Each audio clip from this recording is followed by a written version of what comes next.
Alright, I'm going to do a quick talk through on the WearIt Company handout that we went through in class, session 13, on the day that we talked about absorption versus variable costing and the differences in net income between those two costing approaches. This is going to be a pretty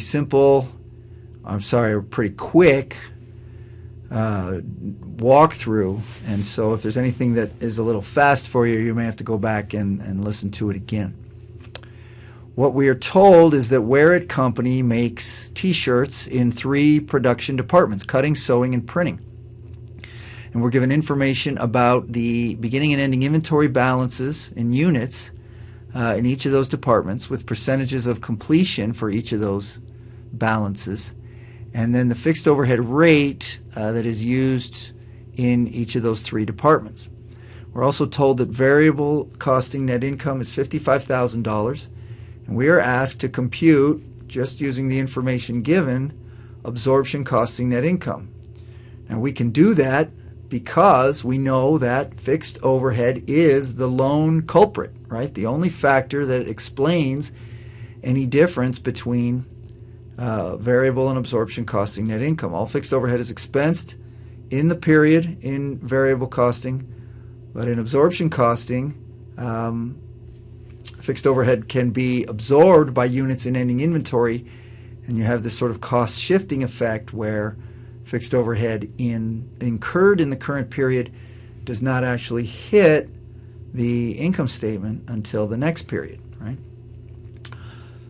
So it's a fairly straightforward exercise, except for the fact that there are 3 departments, and units that go into sewing and get worked on there have had work done on them in cutting, and fixed overhead was sort of attached to them there, and they brought that cost with them into sewing, and that fixed overhead has to sort of come along for the ride and has to be accounted for in the reconciliation of variable and absorption costing net income. And then when you get to printing, well, there you have units that received fixed overhead or absorbed fixed overhead in both cutting and sewing, and all of that sort of has to be dealt with. But we can do it if we sort of understand and remember the conceptual foundations here.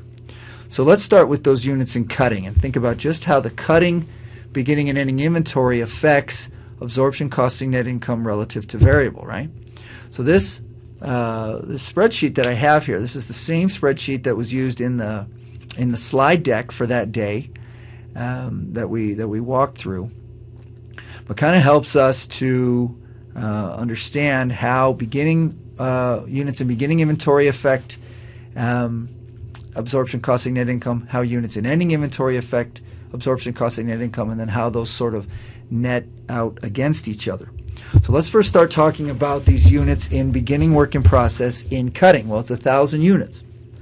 They are only 20% done, so in terms of actual work done, we're talking only about 200 units. Well, each of those units has had $1.50 attached to them for total cutting overhead in beginning work in process of $300. Now, the reason all those numbers are negative is because those units and those $300 of cost have the effect of reducing absorption costing net income relative to variable, all else equal, because that's $300 of fixed overhead cost actually incurred in the prior period, but that will hit net income in the current period and reduce it. Under variable costing, that wouldn't happen, and so we have that $300 of an effect, reduction in absorption costing net income relative to variable. What about the units in ending work in process? Well, there's 1,800 of them. They're 50% done, so equivalent units or work done, 900 units. Each of those has $1.50 of fixed overhead attached to it for cutting overhead in ending work in process of $1,350. Now those numbers running along that bottom row are all positive. Why is that? Well, because those $1,350 represent fixed overhead costs incurred in the current period that will not hit or reduce current period net income, but will instead be absorbed or pushed into the next period and hit next period's absorption costing net income. So all else equal, that absorption, that push into the next period, has the effect of increasing absorption costing net income relative to variable for about $1,350. Now, these two dollar values sort of net against each other so that I have total reconciling difference of $1,050. Now, if cutting were the only department at WearIt Company, we would be done. And we could say, based on the information given, absorption costing net income is $1,050 higher than variable costing net income. But of course, it's a little bit more complicated than that because we have to now consider the units in sewing. Now, the first thing I want you to remember about the units in sewing is that they came to sewing from cutting. And when they did, they brought with them the $1.50 each of fixed overhead that they absorbed in cutting. And that $1.50 affects net income, right? The same way it did up in the cutting department, it does down in the sewing department as well. So before we even think about the $2 of fixed overhead in sewing that each of the units in sewing got, we have to reconcile the cutting overhead associated with those units that are in sewing. So, in sewing, beginning inventory, 2,000 units.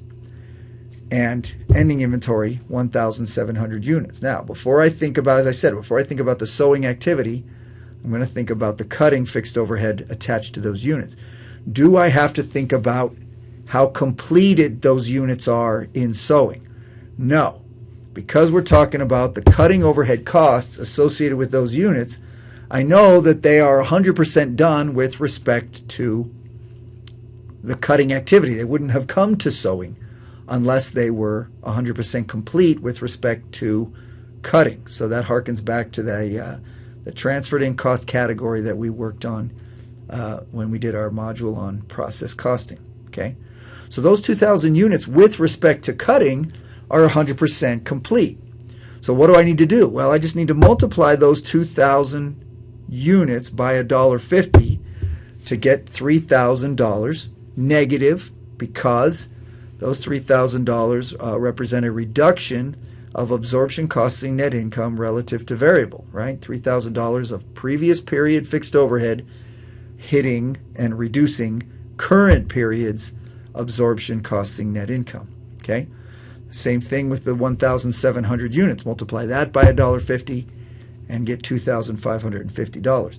Positive because that represents current period fixed overhead costs not affecting or not hitting the current period absorption costing income statement, but instead being pushed into the next period to hit next period's absorption costing net income, okay? Okay, so now that I have dealt with the cutting overhead costs associated with the units in sewing, now I'm ready to talk about the sewing fixed overhead costs associated with the units in sewing, right? So, here, I gotta talk about this net effect, those cutting overhead costs net to a reconciling difference of $450. Okay, well, what about these units in sewing and the sewing fixed overhead costs? Well, here I do have to think about how complete they are, just like I did with the cutting units up in the cutting department. So those 2,000 units in sewing are 90% done, so equivalent units of 1,800. $2 a piece is the fixed overhead rate in sewing, so we have sewing overhead costs in beginning work in process, $3,600. Again, negative because those represent prior period fixed overhead costs that have come into this period and are going to hit and reduce current period absorption costing net income. Those 1,700 units in ending work in process in sewing are 25% completed, so 425 equivalent units at $2 a piece fixed overhead in sewing.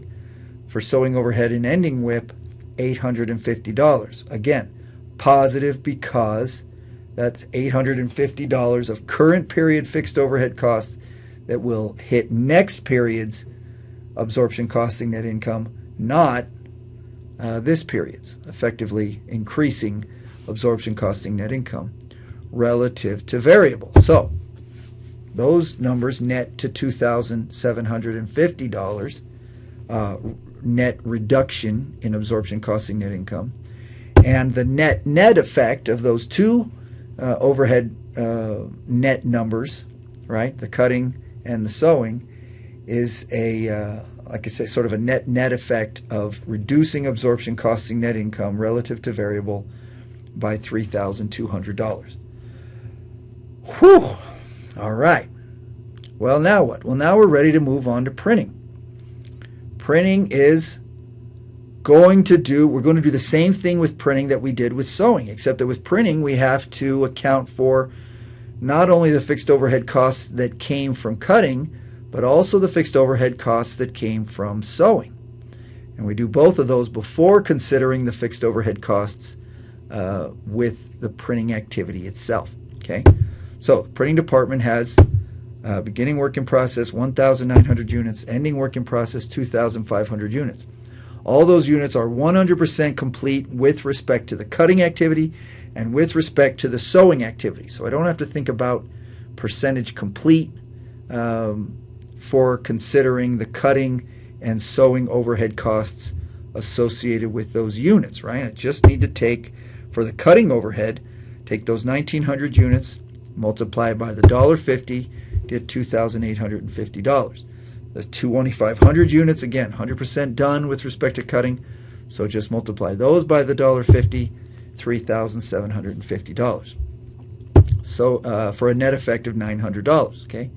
Sewing overhead, same thing, except I'm multiplying the 1,900 beginning WIP units by $2 sewing fixed overhead for $3,800 total. And the ending WIP of 2,500 units also multiplied by $2 for $5,000 difference, and those net out, those numbers net to a difference of $1,200. Again, and I'll say this again, the numbers along that top row are negative because those dollars decrease absorption costing net income relative to variable because they bring prior period fixed overhead costs into the current period income statement. The numbers along the bottom row are positive because they take current period fixed overhead costs and push them, absorb them, and take them into the next period to hit next period's absorption costing income statement.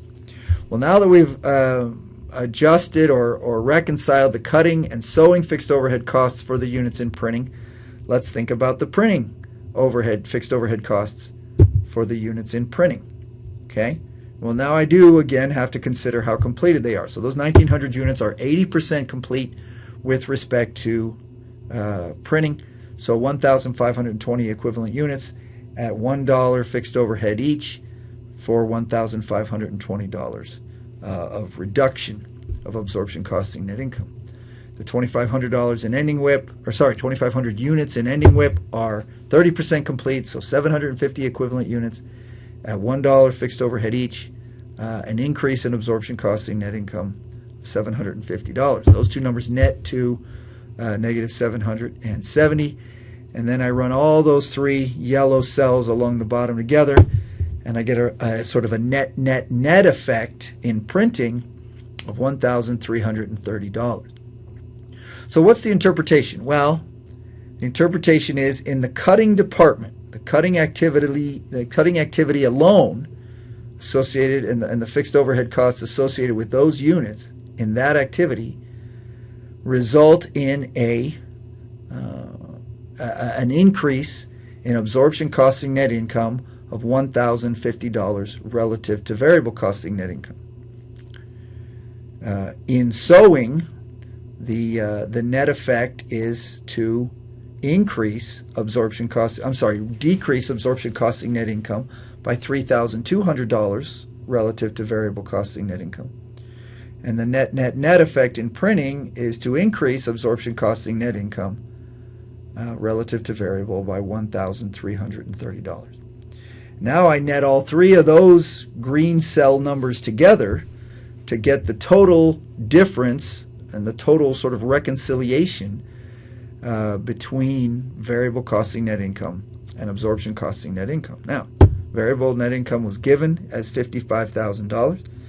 I net these three reconciling differences from the three departments together, and they net out to a reduction of $820, which means that absorption costing net income will be $820 less than variable net income, or $54,180. Now, some might ask, well, what if we were given absorption net income and had to calculate variable net income? Well, you wouldn't do anything different. You wouldn't do anything different. What we're doing by running through this exercise is finding the increase or decrease of absorption costing net income relative to variable, right? So if we were given absorption costing net income of, say, $55,000, and still we're given the same amounts and balances in the accounts, well, we would simply still just find that variable costing net income was $820 higher, and it would be $55,820. So what we're doing is finding how absorption costing net income is higher or lower than variable, regardless of what number is given to us. All right, hopefully this was helpful.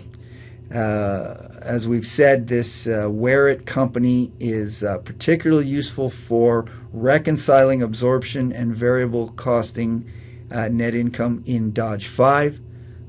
Also likely to be helpful on the exam. So if you struggled with WearIt when we did it in class, or as you're working on Dodge 5, hopefully you may find this to be a helpful video.